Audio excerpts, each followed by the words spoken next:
yang satu ini harganya terlalu murah untuk spesifikasinya. Harganya di kisaran 6,9 juta rupiah. Untuk spesifikasinya jujur kami sangat terkejut. Prosesornya pakai AMD Ryzen 6000H series.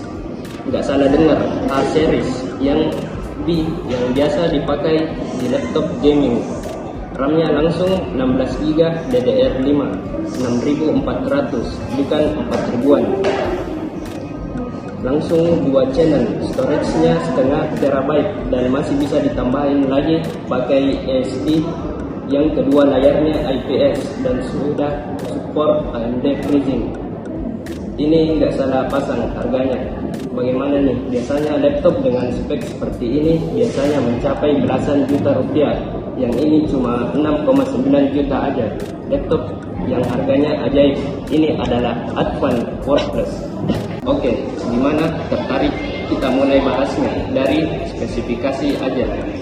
Ya, oke, spek utamanya untuk prosesornya pakai AMD Ryzen 5 6000H. RAM bawaannya laptop adalah 16GB LPDDR 56400 MHz dual channel 128 bit.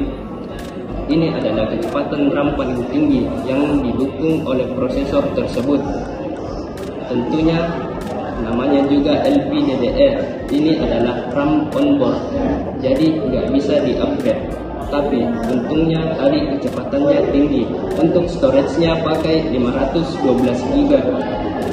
Menarik di laptop ini ada slot M.2 keduanya, jadi bisa menambah kapasitas tanpa mengganggu safety. Utamanya untuk kualitas konektivitas, dia menggunakan modul MediaTek yang tidak mendukung Wi-Fi 6E dan Bluetooth versi 5.2. Untuk kapasitas baterainya 58 watt power dan OS-nya adalah Windows 11. Untuk body form factor-nya adalah dimension atau laptop klasik. Materialnya adalah perpaduan logam polikarbonat. Untuk material logam digunakan pada bagian punggung layar dan penutup sisi bawah laptop. Untuk warna ini namanya silver metallic. Untuk punggung layar dan sisi bawah laptop, untuk sekitar keyboard menggunakan warna abu-abu cerah dengan permukaan yang doff. Ini agak jarang ya nemu laptop seperti ini. Dan hitam bingkai layar dan sebagian besar tombol di keyboard. Untuk desain, walaupun harganya 6 juta rupiah, Advan WordPress ternyata punya penampilan yang elegan seperti laptop lainnya. Mungkin sampai belasan juta rupiah. Desainnya juga dibuat low profile tanpa menggunakan bentuk atau ornamen yang aneh-aneh. Jadi mau dipakai untuk kerja di kantor atau di bawah meeting, nggak malu-maluin. Yang satu ini cuma ukuran panjangnya 31,3 cm, lebarnya yaitu 22,2 cm, dan ketebalannya hanya 1,78 cm. Bobot di laptop ini adalah 1,41 kg dengan charger 225 gram. Ini adalah charger dengan 100 watt dengan kabel USB Type-C yang dapat dilepas. Charger di laptop ini bentuk seperti charger smartphone yang lebih praktis di bawah. Untuk dibandingkan dengan charger laptop konvensional, total bobot kalau bawa dengan chargernya yaitu bisa mencapai 1,6 kg. Untuk display ini adalah layar berukuran 14 inch. Resolusinya adalah 1920x12 pixel. Dengan aspek rasio 16:10, aspek rasionya yang kecil sekali. Biasanya kan 16:9. Untuk refresh 60Hz dan sudah mendukung teknologi AMD FreeSync ini adalah panel IPS. Kalau kami ukur dengan hasilnya adalah tingkat kecerahan maksimalnya di 339 menit saat berada dalam ruangan sementara. Tingkat contrast-nya ada di 56,9 sRGB. dan lembut volumenya di 57,3% sRGB. Layar ini memang masih belum cocok dipakai untuk konten kreator yang butuh akurasi tinggi alias untuk para profesional banget.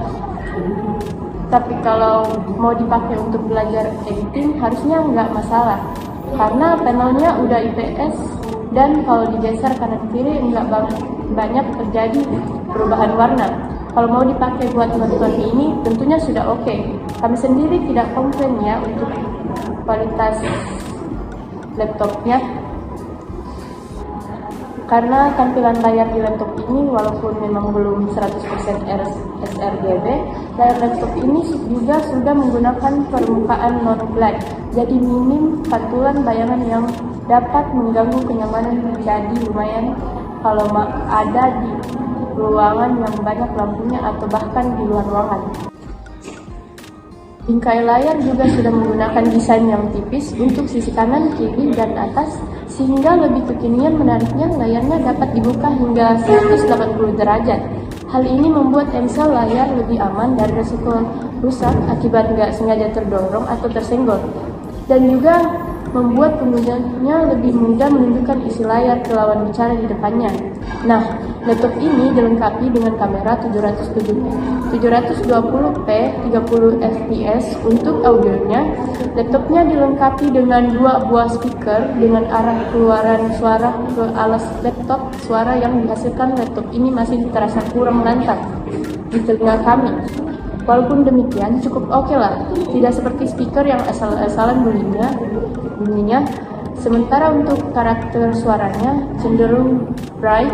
Di sini untuk konektor di kiri ada satu USB 3.2 Gen 1 yang 5 Gbps, satu HDMI, satu USB 3.2 Gen 1 5 Gbps, satu USB 3.2 Gen 1 yang 5 Gbps. Lalu di kanan ada casing 10 yang ada micro SD card reader, ada satu USB 3.2 Gen 1 5 Gbps dan ada 13,5 mm audio combo jack.